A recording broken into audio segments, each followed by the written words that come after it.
Hi, welcome to Spiritual Longevity. Igama lami Unqobile, but you can call me Coco. As the name suggests, we are here to harness our spiritual life for our natural life. And this channel is dedicated to reading and studying the Word of God. Last time I read Genesis 17, and today I am reading Genesis 18. Come along, beloved. The three visitors. The Lord appeared to Abraham near the great trees of Mamre, while he was sitting at the entrance to his tent in the heat of the day. Abraham looked up and saw three men standing nearby.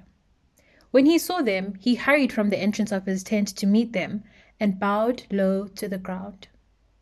He said, "If I have found favor in your eyes, my lord, do not pass your servant by. Let a little water be brought, and then you may all wash your feet and rest under this tree.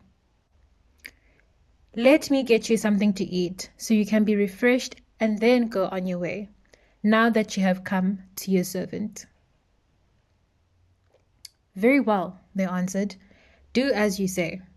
So Abraham hurried into the tent to Sarah. "Quick," he said, "get 3 seahs of the finest flour and knead it and bake some bread." Then he ran to the herd and selected a choice, tender calf and gave it to a servant who hurried to prepare it. He then brought some curds and milk and the calf that had been prepared and set these before them. While they ate, he stood near them under a tree.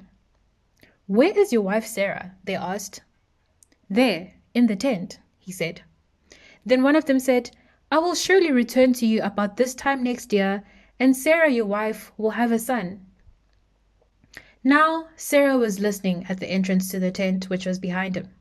Abraham and Sarah were very old, and Sarah was past the age of childbearing. So Sarah laughed to herself as she thought, "After I am worn out and my Lord is old, will I now have this pleasure?" Then the Lord said to Abraham, "Why did Sarah laugh and say, 'Will I really have a child now that I am old?' Is anything too hard for the Lord? I will return to you at the appointed time next year, and Sarah will have a son." Sarah was afraid, so she lied and said, "I did not laugh."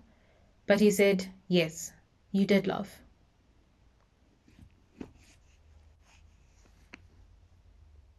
Abraham pleads for Sodom.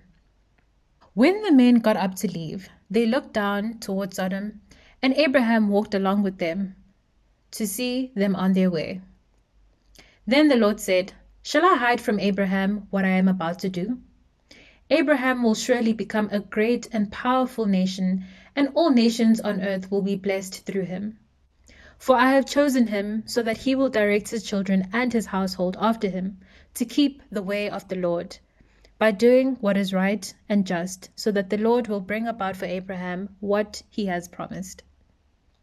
Then the Lord said, "The outcry against Sodom and Gomorrah is so great, and their sin is so grievous, that I will go down and see if what they have done is as bad as the outcry that has reached me. If not, I will know."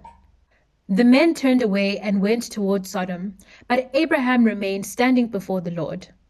Then Abraham approached him and said, "Will you sweep away the righteous with the wicked? What if there are 50 righteous people in the city? Will you really sweep it away and not spare the place for the sake of the 50 righteous people in it? Far be it from you to do such a thing, to kill the righteous with the wicked, treating the righteous and the wicked alike. Far be it from you. Will not the judge of all the earth do right?" The Lord said, "If I find 50 righteous people in the city of Sodom, I will spare the whole place for their sake." Then Abraham spoke up again. "Now that I have been so bold as to speak to the Lord, though I am nothing but dust and ashes, what if the number of the righteous is 5 less than 50? Will you destroy the whole city for lack of 5 people? If I find 45 there," he said, "I will not destroy it." Once again he spoke to him. "What if only 40 are found?" He said, "For the sake of 40, I will not do it." Then he said, "May the Lord not be angry, but let me speak. What if only 30 can be found there?" He answered, "I will not do it if I find 30 there." Abraham said, "Now that I have been so bold as to speak to the Lord, what if only 20 can be found there?" He said, For the sake of 20, I will not destroy it." Then he said, "May the Lord not be angry, but let me speak just once more. What if only 10 can be found there?" He answered, "For the sake of 10, I will not destroy it." When the Lord had finished speaking with Abraham, he left, and Abraham returned home.